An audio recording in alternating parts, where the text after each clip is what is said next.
So I'm finally back to the Yamaha XS1. I know it's been a while, and the reason is it's winter here, and right now all my little shed that I work in is filled with bikes that are just in storage for the winter. The only thing I've done to this one so far is take the seat and the battery out. So I think today I want to start checking out the electrical. We're going to take the tank off. This ignition switch, I don't know if you can see it in here, but the wires, if I can get in here,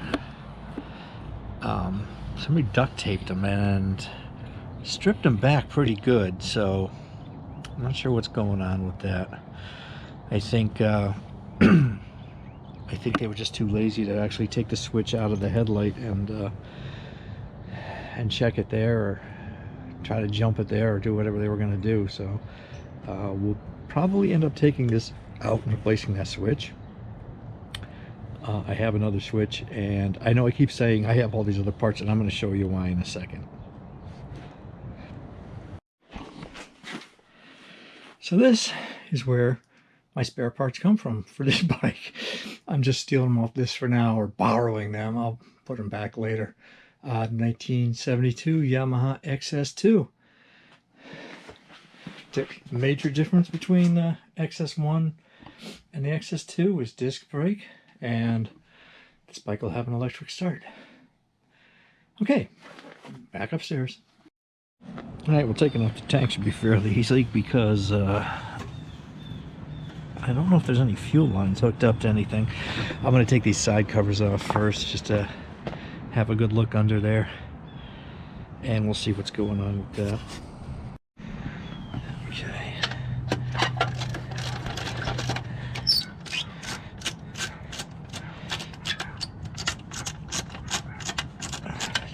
Dogs are howling. They must be able to hear me out here. I was with them all morning though, so and I'll be with them later.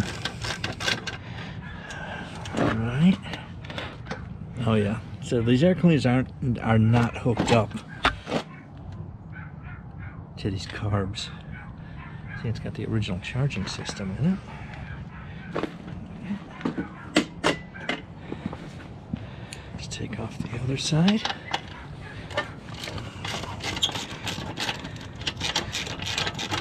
That would explain why the air cleaners don't hook up properly to the battery pull downs up here.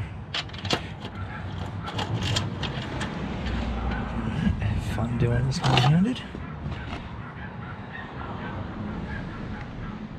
Okay, yeah, same with this one. Not really hooked up. Alright, yeah, there's one of the fuel lines right there. Here's an interesting thing about this bike. Yeah, the other one's not hooked up either. It's just right here. I took the original battery out of it. Well, not the original battery, the battery it came with. And I checked the date code on it, and it was May of 2022. Now, it doesn't mean it was installed that day. That's the day it was made. So it could have been made much later than that. Not made, installed much later than that.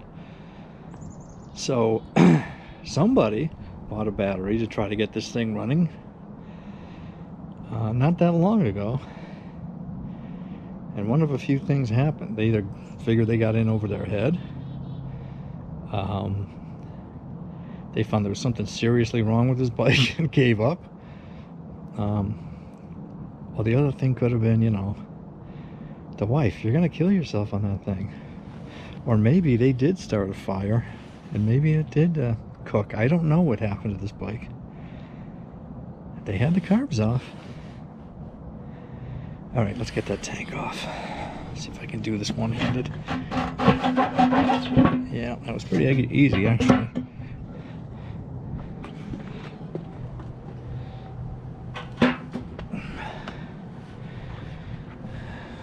These coils look like they could be, Let's see what color the wires are.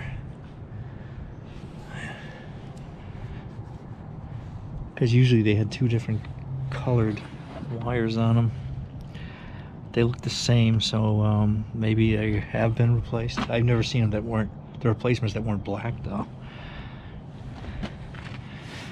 It's the throttle cables.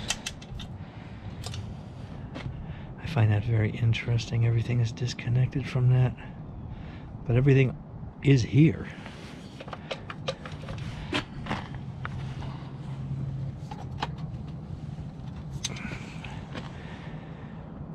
All right, well, let's replace that ignition switch, get the headlight shell off, and we'll go from there. There's usually just a couple of screws on the bottom holding this headlight shell on. Really should wear one of those GoPro mounts on my head or something, so I can have two hands here doing this.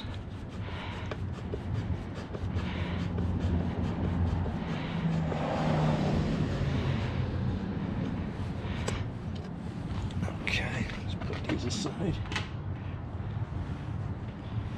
And really, this should pop up. There we go.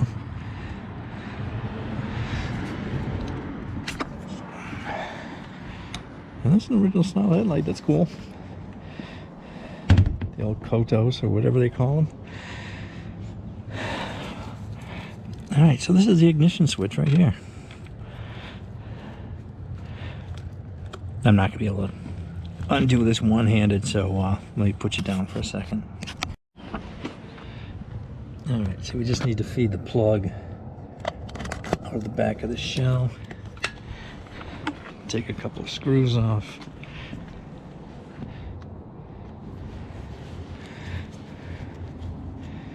And we should have the switch off. And then we'll pop the new one on.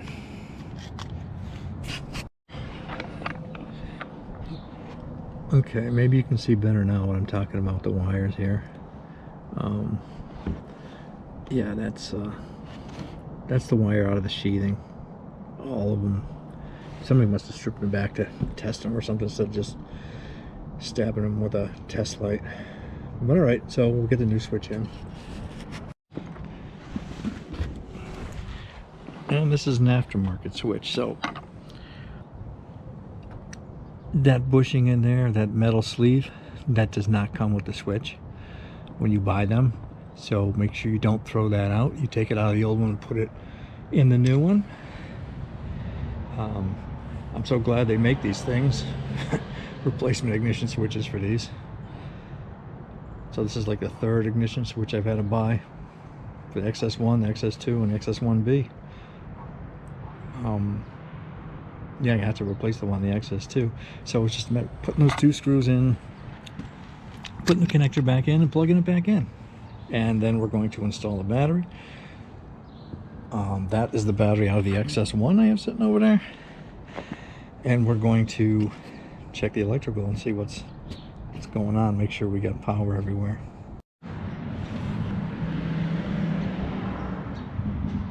Now, before I hook up the ground on it, this is not the original fuse. It had the glass type fuse in it, so somebody had replaced this with the regular type. So I want to make sure that that fuse is good. I have it on ohm, so when I connect the two leads together, it goes to 0. Let's see if I can do this one-handed. Get one end of the fuse and the other end of the fuse, and we're good.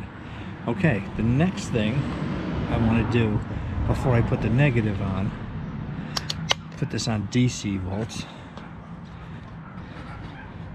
So what we got here, I'm going to hold that on. Hold on a second.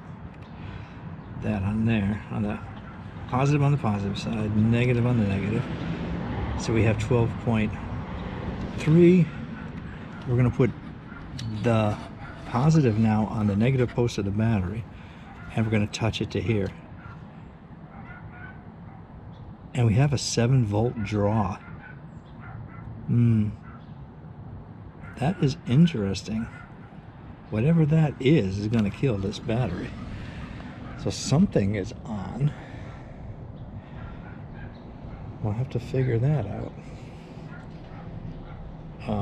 The key is off, so everything should be off. Unless it's something to do with the charging system, which it could be. So let them give... Is this it?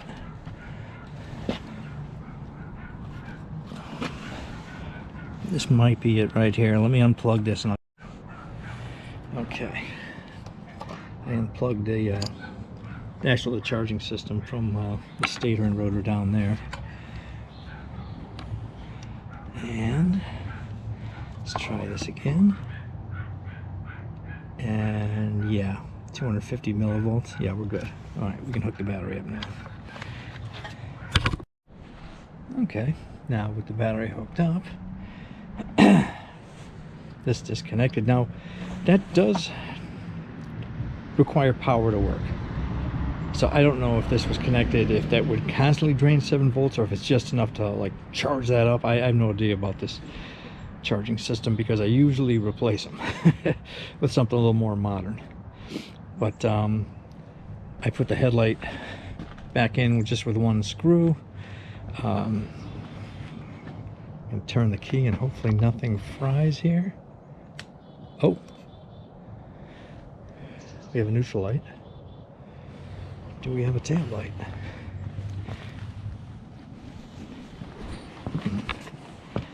We do have a tail light. All right, you stay here for a second and let me hit the rear brake. We have a rear brake light. Do we have a front brake light? We have a front brake light. Things are looking good. Things are looking up. Oh, we have a headlight. And this should turn it off. On. And let's move this switch. Oh my God. Oh. The headlight works. The headlight changed. I can't believe that. The high beam indicator doesn't work. And I don't know about the lights inside here because honestly it's too light out. Alright, let's check signal lights. Left signal. Nothing. Right signal. Nothing. Alright. Let's see. Our flasher should be under here somewhere.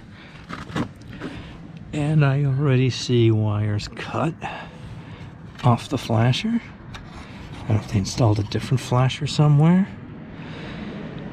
But yeah, that doesn't work like that.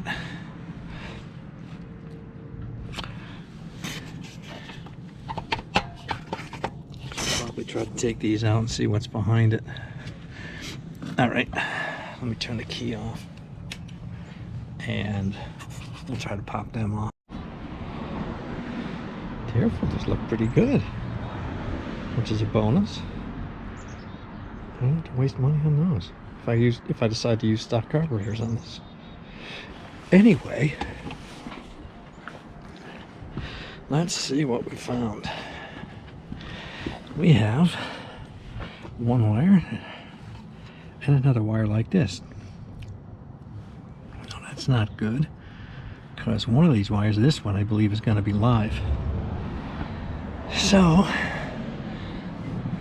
oh, that looks charred in there, doesn't it? I don't know if you can see that. It definitely looks like it might have been burnt. Huh. Alright, yeah, that's not good. We'll have to unplug those. I suppose I could check to see if we have power at this one, because I don't think it's this one. Because usually, how you can tell is when you unplug these, the one that's going to be positive will be the one protected. So like you wouldn't have this end positive where it could touch something. So all right, I could check power there. See if that'll help the signal lights. Yeah, that does not look good inside that carburetor. I didn't even look inside the other one.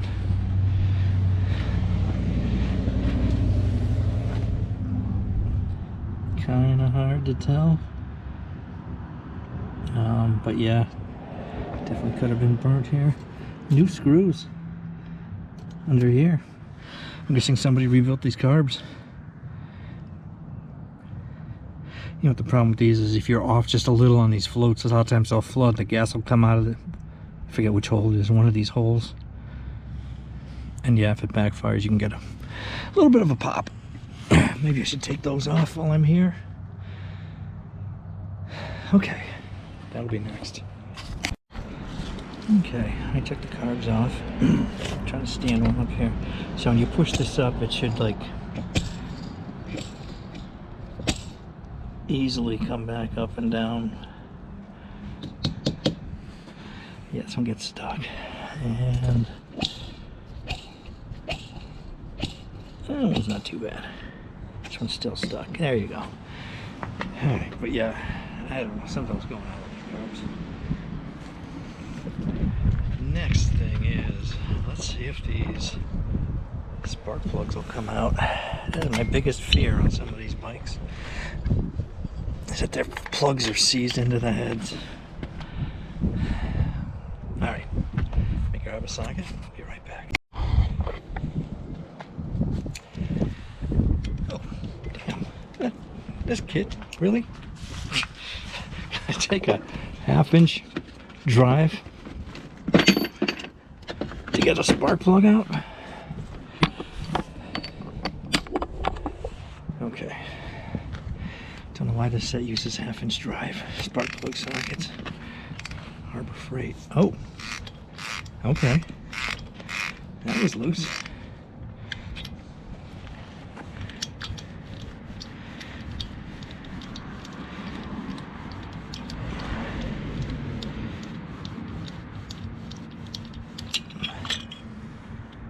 Ooh, that is black, and the gap is crushed down. NGK BR8ES. Okay, so somebody used resistor plugs in this, and they didn't come with resistor, but they don't sell B8ES anymore. You can find them if you know, get lucky. You gotta be aware of counterfeits too, though. I think I stocked up on a lot of these things when I knew they were going out. So, because you know what the thing is? The 68 Triumph, the 70 XS1, the 72 XS2, this bike, the CB350, they all take the same spark plug. And they're obsolete. You can use resistor, but that's not what it originally came with, and yeah, black as heck. Alright. But at least they came out. That's the important thing. Let's take that points cover off. Hopefully these screws come out easy. I'm gonna guess they are, because I think someone's been in this bike.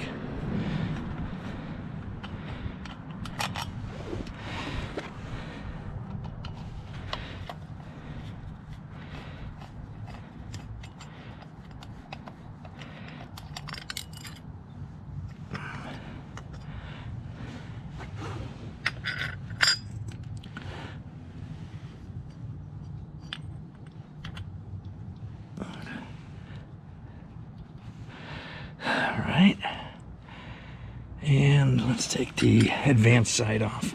Make sure that the advance isn't stuck open. Man, this thing could use some new screws. And yes, I should be using a JIS screwdriver. I have one, but this is not a JIS screwdriver. This is a Phillips.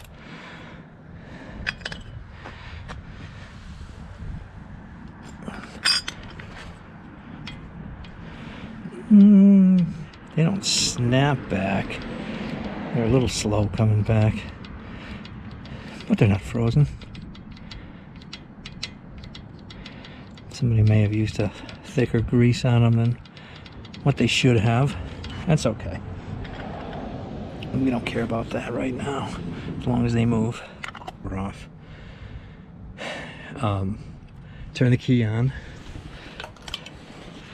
This is the right side here. I checked for power at the points. Oh, would help if I hooked my test light up.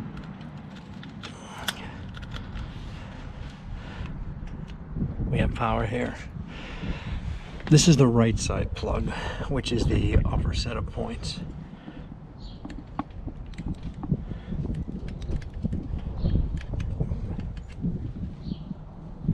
Let's see. If you can see it, there is spark there when I open and close the points. And the same thing happened on the left side. So, we have spark at both plug wires and both plugs. Now, what to do next? All right, I'll be right back. Well, my next step was gonna be do a compression test, but as luck would have it, my compression tester isn't working. But it does seem to be okay. You know, stick your finger in there, or you have the plugs in there, it's much harder to kick over than without. So I'm going to say it has some kind of compression. The next thing I was going to check was the ignition timing. So I had that. Let me show you what I did here. Turn the key on.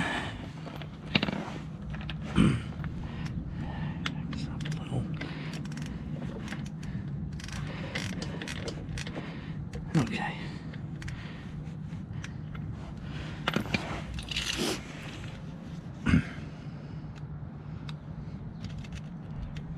Okay. Put you down here for a second.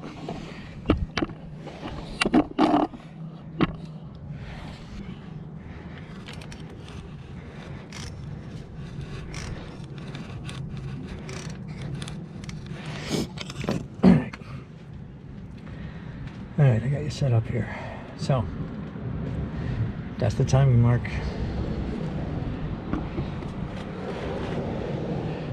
Here and here. When that lines up with here, it should be top dead center. It should fire somewhere around here. That's maximum advance. Alright, so what we want to do is we want to put our test light right here. And we want to turn this until this light lights up. We're going to do this a little slowly so we don't overshoot it. It's right about there.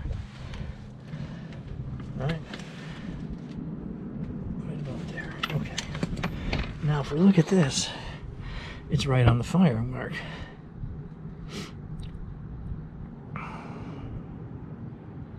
If we look at this, it looks like our points are as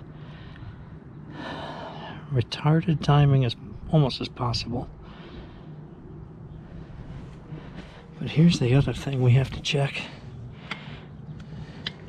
If we put this on top dead center, we can verify this because you can feel the piston right there. So, yeah. I hope you've enjoyed this. Hope it's been a little educational. We'll bring those carbs down the basement, see what we can do with them. And I'll catch you later. Thanks for watching.